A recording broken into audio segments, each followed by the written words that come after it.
Hey guys, welcome back to the channel. I know it's been a long time since we've done some videos on here, and I apologize for that.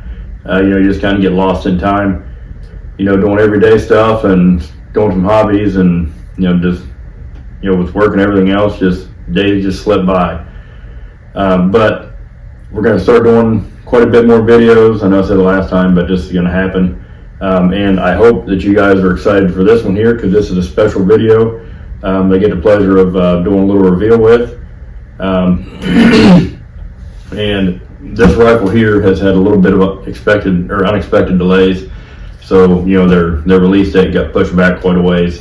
But, they got all that stuff sorted out, got it all fixed up, and we're gonna start talking about this thing. So let's go ahead and start it off and get this box cut open. Let's see what we got in here.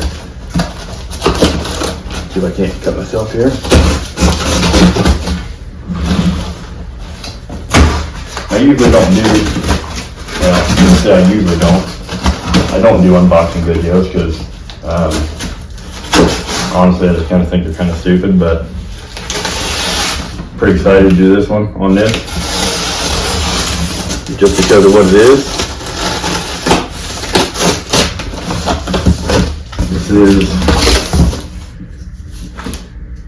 a wicked little toy.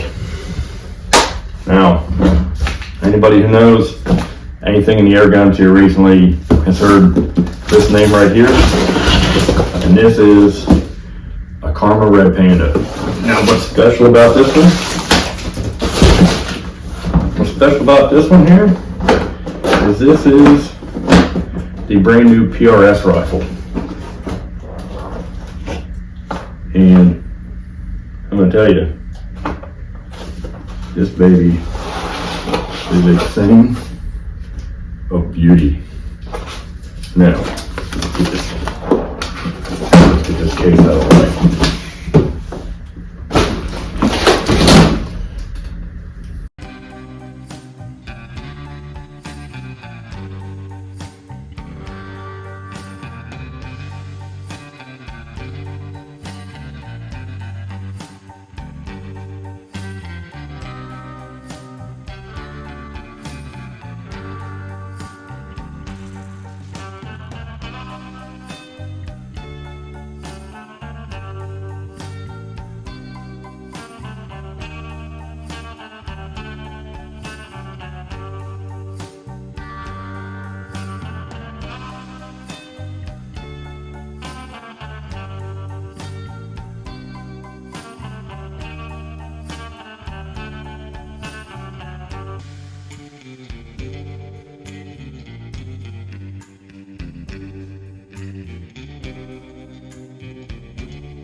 Welcome back. We're going to start over where we left off. Went ahead and did the unboxing video, and I had a whole other video that I did after that, and I've kind of jacked it up, which does happen to me quite a bit. I kind of suck at editing videos. We're doing all that stuff. Those guys have got some pretty sweet skills or some applications that I don't have access to, so I don't know, trial and error. But anyways, we're going to go ahead and go over this thing. I'll tell you what I do know. I don't know everything on it, but I know, quite a bit on it. But now, whenever you crack the box open on this baby, what you're going to see, you're obviously going to see your rifle sitting in there all nice and pretty. You're also going to see that you end up with 2 mags. I do really like that, as most places they give you 1, and you're almost always going to need a second one at some point, especially if you're getting into any type of shooting. You don't want to have to load up a mag every time you shoot, and sometimes when you do stages you're going to have to run across and do a mag swap out, or you're just not going to have enough in one mag, and if you're on a time stage you're going to run out of time. So I do like the fact that they put 2 mags in there. These things are very well built. The springs feel really good on them. This gun here is a 25 cal, so each one of these magazines holds 16 shots, and they will hold all the way up to 66 grain, that I know of for sure, because I put 66 in there today, and they fit in there mint. Now, another thing you're going to notice is you didn't get a manual, or at least I didn't. Now this is my first red Panda owning that I've owned, so this is what I got, and it's obviously got your safety instructions in here, you know, how to handle it properly, so you don't hurt yourself. But what I do like is the fact that they give you references on where to go to find the information you're looking for, and the information you're going to find from these links is going to be much more helpful than you're going to read it in any manual. You know, when you start tuning these guns, if you're new to it, then you're going to know you have, you know, hammer springs, you have valve adjustments, you have all kinds of stuff on, you know, certain guns. Some of them don't have much, some of them have even more than others. But when you start reading these manuals, you're going to start seeing where the words are starting to blend together, you know, starting to get confusing, you know, starts to make you question, you know, whether you're going to get it right or whether you're going to struggle with it. And it's really easy to struggle, you know, if you're new to it. You know, if you've been doing it a while, you probably ain't going to have no problem with it, because a lot of the stuff is very similar, if not, you know, pretty close to the same as far as the tuning process goes. Now, these links here, so you have your first one here, and this one here takes you straight to their website. So you can get it, so you can get all the information you want, you know, about your gun, etc. And what you have on the next page, you have your tuning your red Panda, adjusting the trigger. This is a 2-stage trigger, so there's tons of adjustment in there. There should be no reason why you can't get this gun adjusted to fit you as a shooter. And we'll get into that later. But and also goes into loading the red Panda. This gun here, it is a little different, as when you cock this back, you're going to see part of your probe sticking out right here, and that's going to keep it. That's going to prevent you from getting this magazine in there. So you actually have to cock your lever back just a little bit further, and then you can pop your magazine in. Keeps it in place. You don't have to worry about it falling out. So that is a good thing. Now, back to the paper here.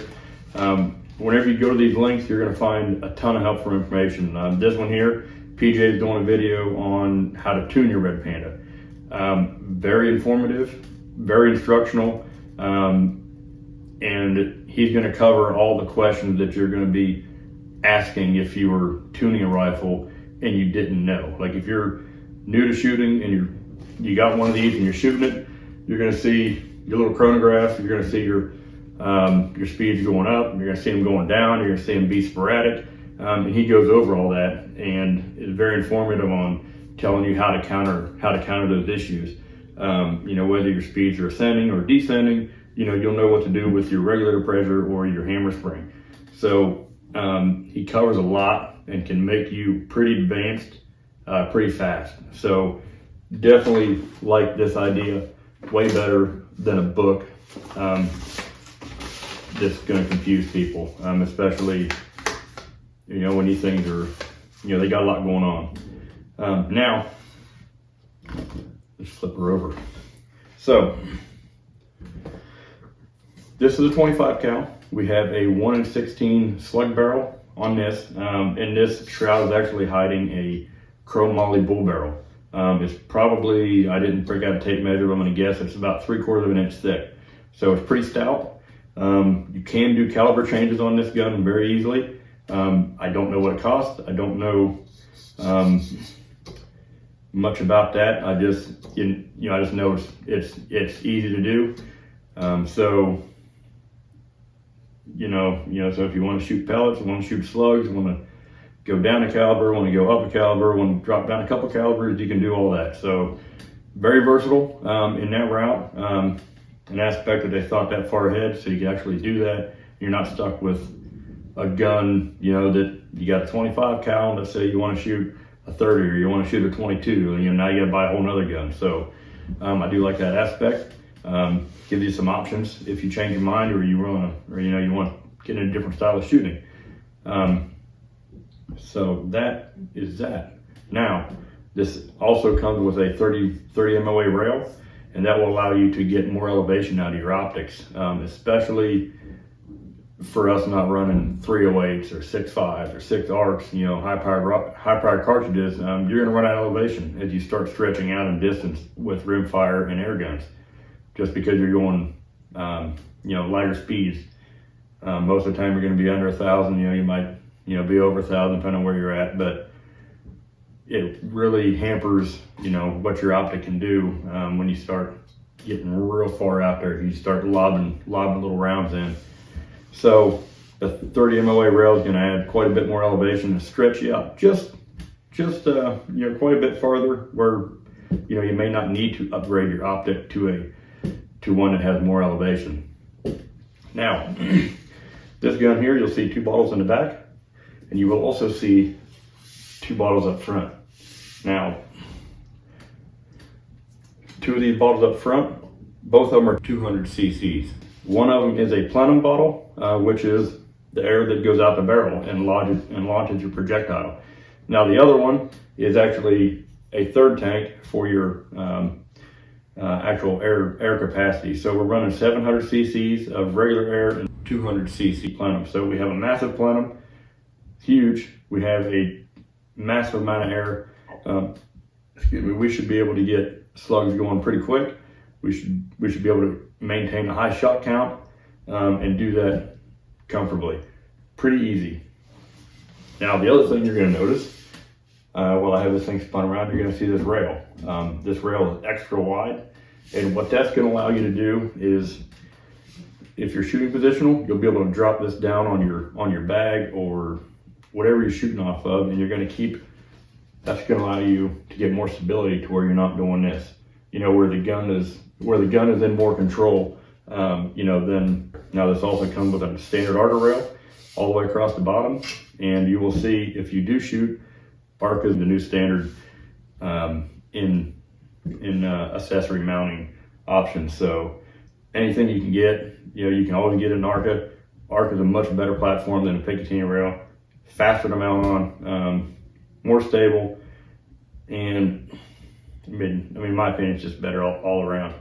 You know, you can always leave a Picatinny up top for a scope because it keeps, you know, a little bit narrower, but for everything else, a little bit wider is a better option. Now, this gun does not come with a barricade stop, and that would be a little piece that sticks down like this, to where if you're shooting, you have your bag, you can load this rifle up against it. I will probably be putting one on here just because I need one for the style of shooting that I do. I don't need it, it's just helpful because I can load my rifle, or I can help make it just a little bit more stable with that barricade stop. So I'm gonna put one on here. I'll probably see if they have one they're already coming out with before I do that, but we'll figure all that out later. Now, with this optic and the way this gun's currently set up, it's just about perfect already. So it bounces really well. You really don't need a whole lot the way they got it set up.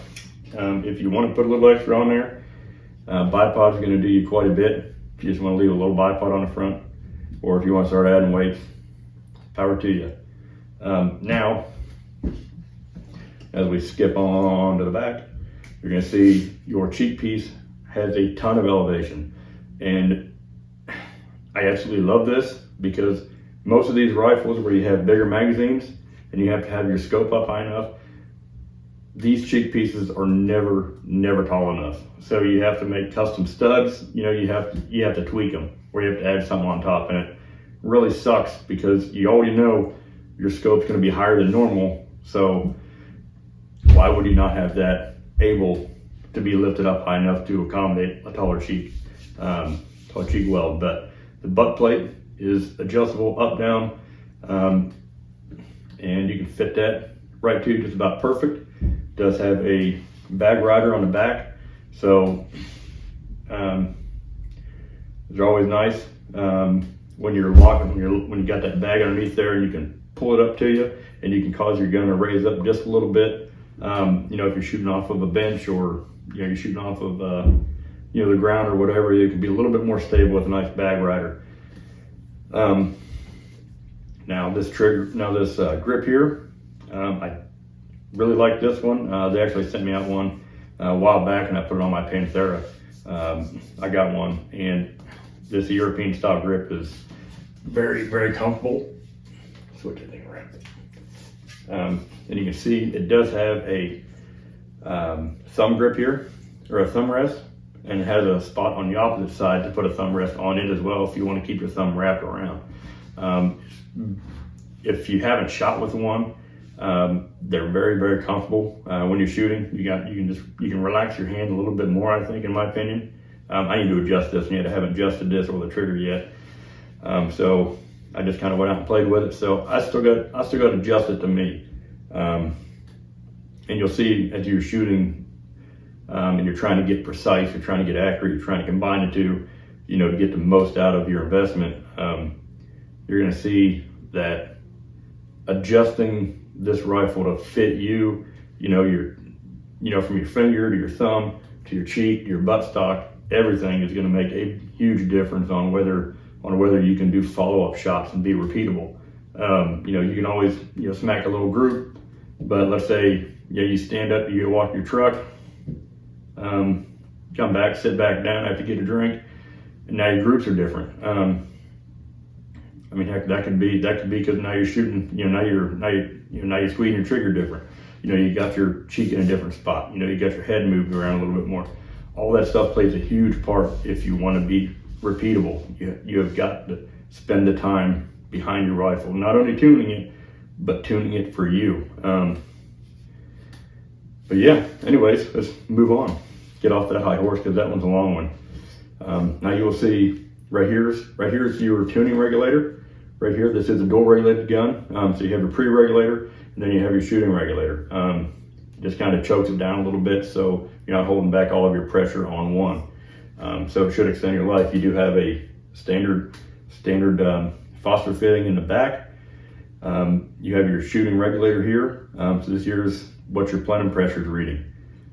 You have your hammer spring adjustment back here, and there's a whole video on that, as I said earlier, through Donnie FL's website. It tells you everything.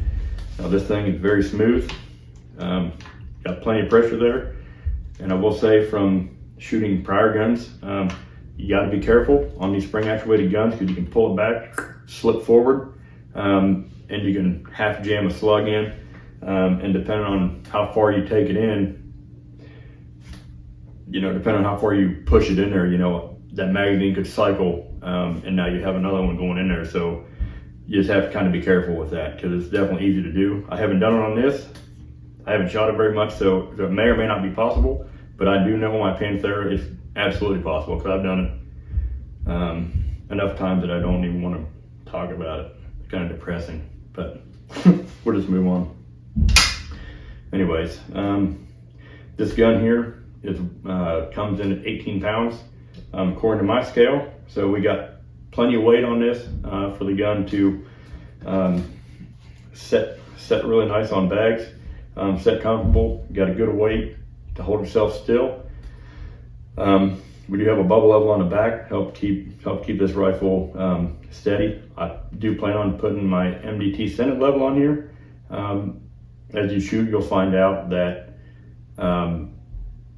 especially as you get out distance, like you may not see it at 50 yards, you may not see it at 100 yards, but as you start stretching out, you're going to see if you have this gun canted a little bit one way or the other, you're going to watch your groups move, and the as level as you can keep it, the more accurate you're going to become.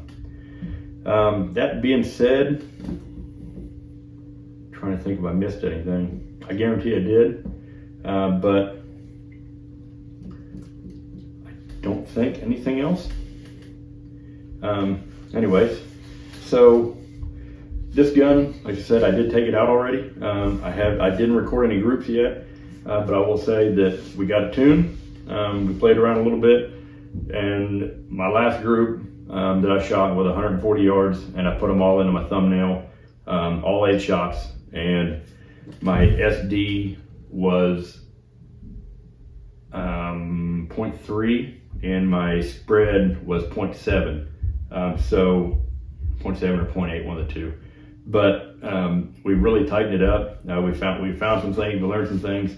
We're getting used to it. I'm really pleased with that group. I'm really pleased with watching my numbers really tighten up. So I would say this is going to be a fun gun to shoot. Going to be very fun to use at competitions and really see what we can do at distance.